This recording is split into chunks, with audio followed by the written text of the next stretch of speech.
खाली हाथ आया था, खाली हाथ ही जाएगा। एक समय था जब सहारा का सूर्य अस्त नहीं होता था। नेता से लेकर बड़े बड़े अभिनेता तक लाइन लगाकर खड़े रहते थे। बेटे बेटियों की शादी में उस समय के कई 100 करोड़ खर्चा किया गया और कल उनकी चिता को पोते ने मुखाग्नि दी।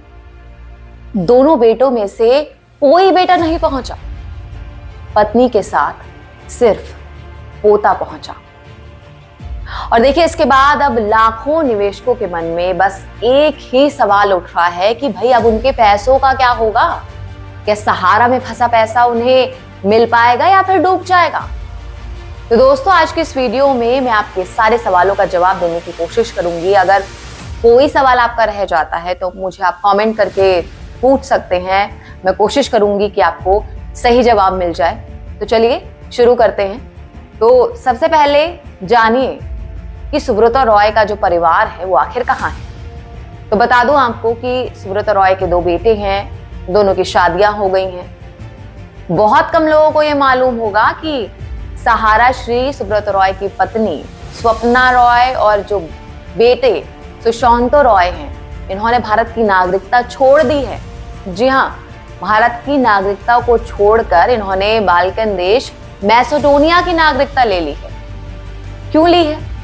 दरअसल उन्होंने ये जो नागरिकता है ये भारतीय कानून से बचने के लिए ली है।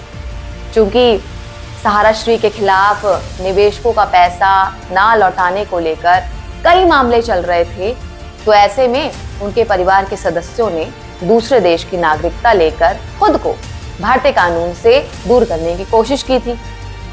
अब जिस देश की नागरिकता उन्होंने ले ली है उसका नाम मैसेडोनिया है, बताया मैंने आपको।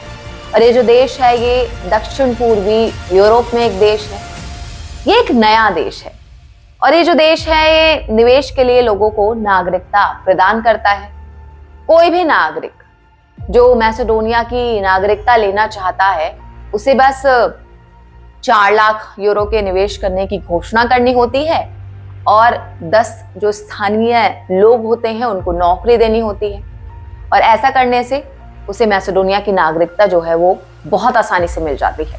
चलिए, इस कहानी के बाद अब वापस खबर पर लौट कर आते हैं कि अब सहारा इंडिया को कौन संभालेगा। तो देखिए, सहारा ग्रुप की जो वेबसाइट है उस वेबसाइट के मुताबिक सहारा ग्रुप के पास करीब 2,59,000 करोड़ रुपए की कुल संपत्ति है। 30,970 एकड़ का लैंड बैंक भी है। उसके साथ 9 करोड़ निवेशक जुड़े हुए हैं। सहारा की 5,000 इकाइयां हैं। लखनऊ के सहारा शहर से लेकर दूसरे शहरों में ऑफिसेज हैं, मॉल्स हैं और बहुत सारी इमारतें भी हैं। सुब्रता रॉय के दूसरे बेटे जिनका नाम सीमांत रॉय है, उनकी पत्नी भी साथ यहाँ पर रहती थी और इस वक्त वो दोनों भी देश से बाहर। लिहाजा खबर अब ये है कि ओपी श्रीवास्तव सहारा इंडिया को लीड करेंगे। उन्होंने सभी जोनल हेड को लखनऊ बुला लिया है। अब ओपी श्रीवास्तव कौन है उनको समझिए। सुब्रता रॉय के सबसे करीबी, हर वक्त साथ साथ। मुश्किल वक्त जब आई थी सहारा श्री पर तो उस वक्त भी वो उनके साथ खड़े थे और इसीलिए अब सारे फैसले ओपी श्रीवास्तव लेंगे। सहारा को ओपी श्रीवास्तव ही संभालेंगे क्योंकि उनको अपने बेटों पर यकीन नहीं था। इसीलिए बोर्ड में सबसे ज्यादा ताकत ओपी श्रीवास्तव के पास तब भी थी और अब भी है। अब इसके बाद सबसे अहम जो कड़ी है वो सेबी है कि अब सेबी क्या करने वाली है। तो देखिए, सेबी प्रमुख ने ये बोल दिया है कि ये जो केस है ये बंद नहीं होंगे। सेबी की चेयरपर्सन माधुरी पुरी बुच, उन्होंने कहा कि ये जो मामला है किसी एक व्यक्ति के खिलाफ नहीं था, ये सहारा की 2 कंपनियों के खिलाफ चल रहे मामले हैं और सुप्रीम कोर्ट से जो नियुक्त समिति है जो भी निर्देश देगी उसका वो पालन करेंगे।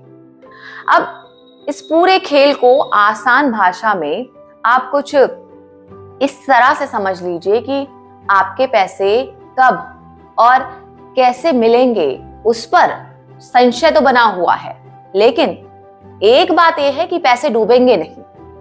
हो सकता है कि सुब्रत रॉय के जो बेटे हैं वो विदेश से ही वहां पर रहकर कंपनी चलाएं और जो ओपी श्रीवास्तव हैं वो भारत में रहकर उनके कारोबार का विस्तार करें, जब तक ये मामला सुलझ नहीं जाता है।